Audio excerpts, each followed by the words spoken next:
My name is LaVoy Finicum. I'm a neighboring rancher to Clive and Bundy on the Arizona side of the border. I rode with his boys on April 12th when we went to go get his cows. And I feel I'd like to make this video to set the record straight, to maybe offset some very powerful voices such as Glenn Beck, where I believe that we've been misrepresented, maybe sincerely, but misrepresented nevertheless. And I want to clarify two things. First, I want to clarify the intent of our hearts, of those who rode, at least for myself, and points of law. First, the intent of our hearts. On April the 15th, April the 14th, when Glenn Beck started his radio program, he started talking about how this was nothing to do with people looking or turning to God, and that we had no hope if we didn't turn to God. And I felt that he very much mischaracterized what actually took place. And so I called him and was able to speak to him on his radio broadcast. And I explained to him the best I could in the short amount of time that I had what actually took place. But yet then again, on that evening, he went again to the point that he did not see where people were turning to God and asking for his divine help. And so this is what I want to do. I want to just relate to you what I saw with my own eyes from morning to evening. Arrived there early in the morning as Cowboys to come and stand with Cliven in support of him. When we saddled up, rode across the bridge, we had the American flag, the flags representing our armed forces, going before us, showing respect to our nation, to those who fought for our freedoms. We had a horse being led with no rider in it, an empty saddle, representing those who had died and given their lives for the freedoms that we possess and enjoy this day. We then lined up. Those who held the flags rode to the top of the hill. There we said the Pledge of Allegiance. We sang the national anthem after we had opened with the word of prayer. We waited there for approximately an hour, waiting for it to be resolved where the cows were being kept. When the time was up, Cliven asked if we would ride with him, stand with him, and of course that's why we came. He asked for us to ride over there and meet us at the underpass where the cows were being kept on the other side, and those that drove up there and met us there.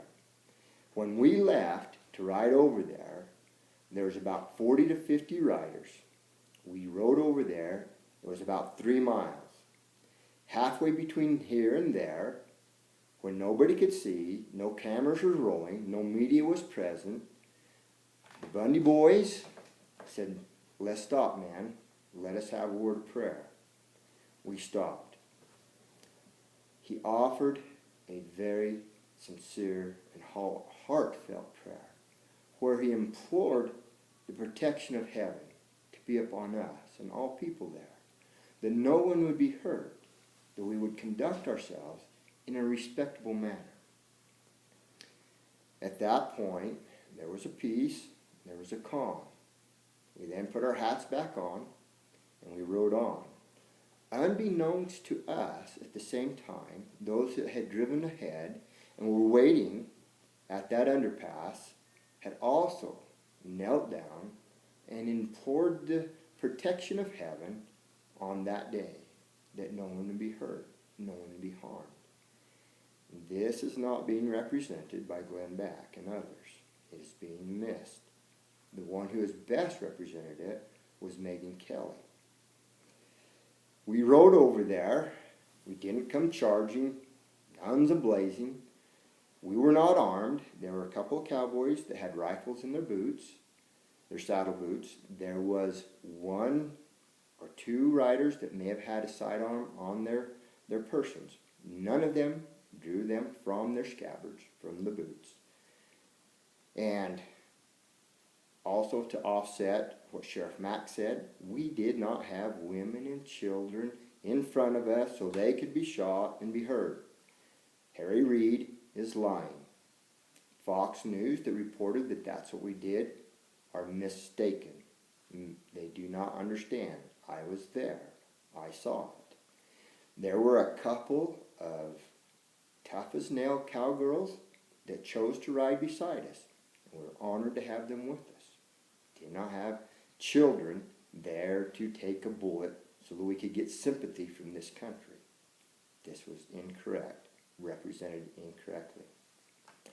When we arrived there and rode under the underpass, we lined up and asked for the cows to be released. The intent of our heart was not to cause harm or accident, but we did intend to come and get the cows. We were told to leave or we would be shot, that we were in violation of a federal court order. We did not leave. Those were his cows. You cannot have a federal government sitting as judge upon a federal case.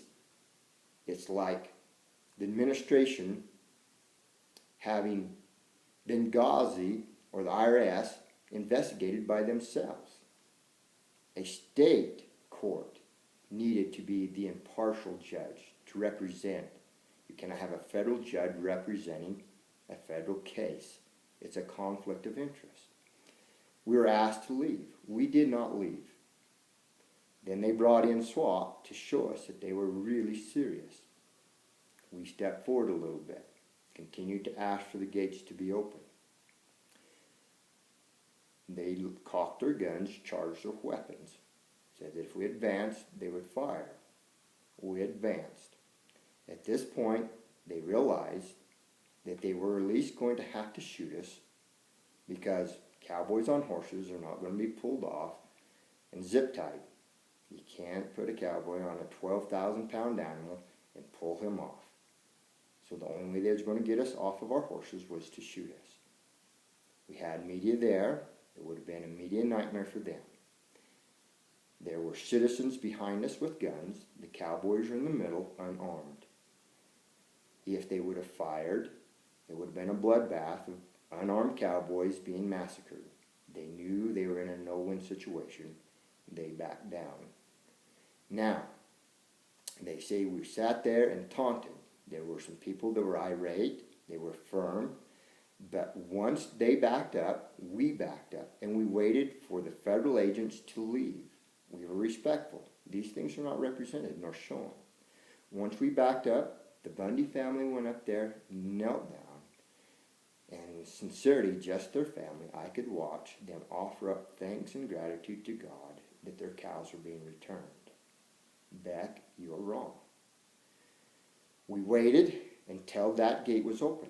The cows were not grazing merely on green pastures on the other side of the fence that people saw us standing at. That fence was meant to keep us out.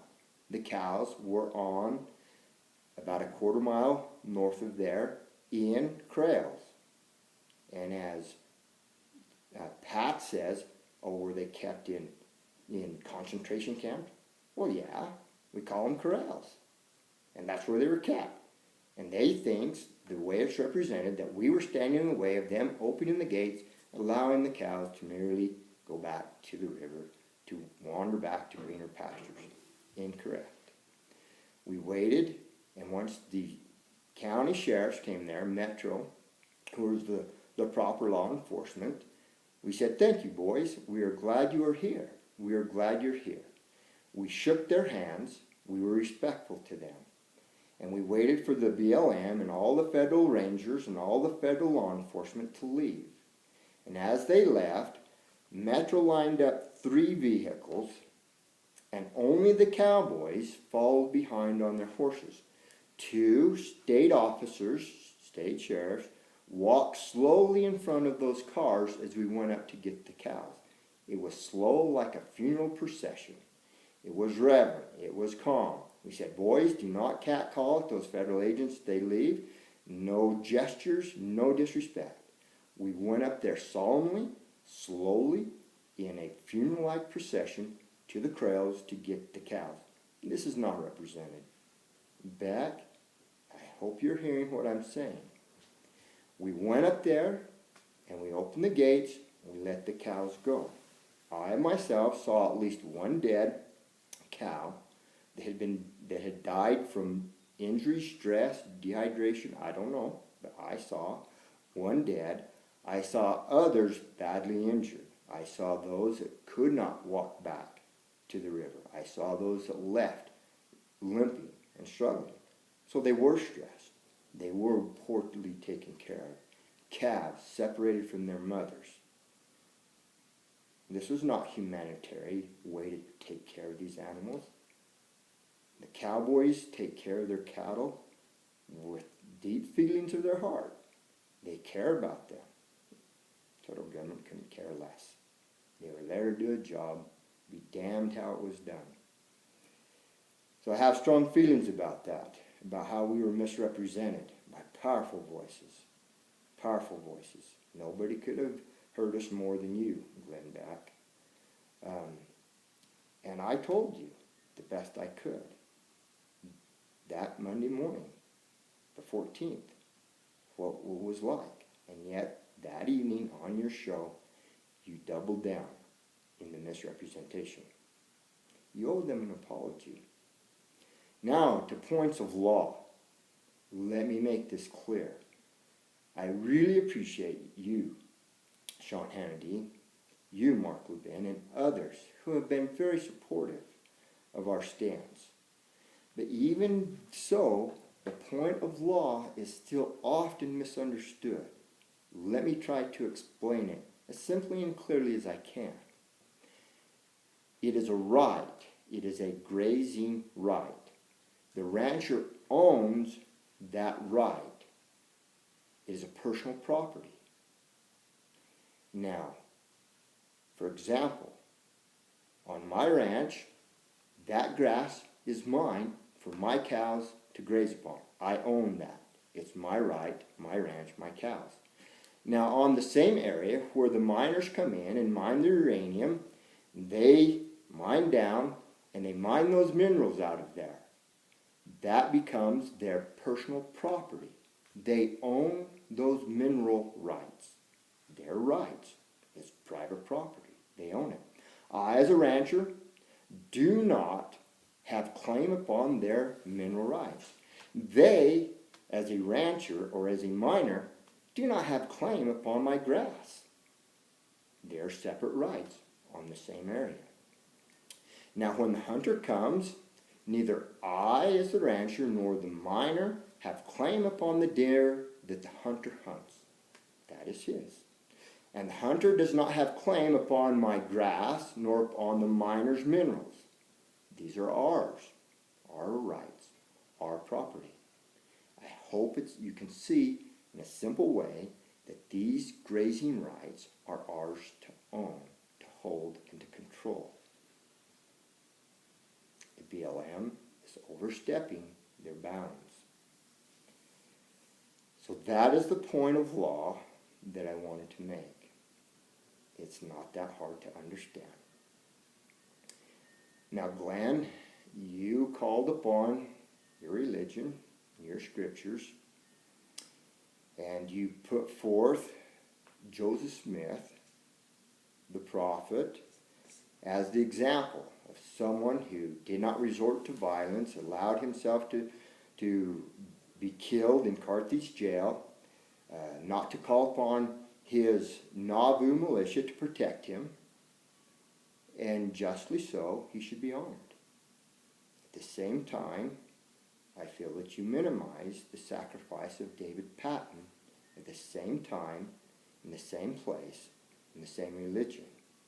He gave his life fighting at the Battle of Crooked River to defend life, liberty, and property. Was Joseph Smith's life more precious, more valuable than David Patton's? Was his less? Was his sacrifice less? I don't think so. I think both were honorable. You say violence is never the answer. When it comes to our home, our family, our life, liberty, and property, do we not have a God-given right to defend them physically if necessary? I hope that these few simple words might somewhere be heard by somebody, and the understanding might be increased. God bless this great nation that we live in. And this I say, giving thanks for all the blessings that God has showered upon this nation, upon me and upon my family. God bless America.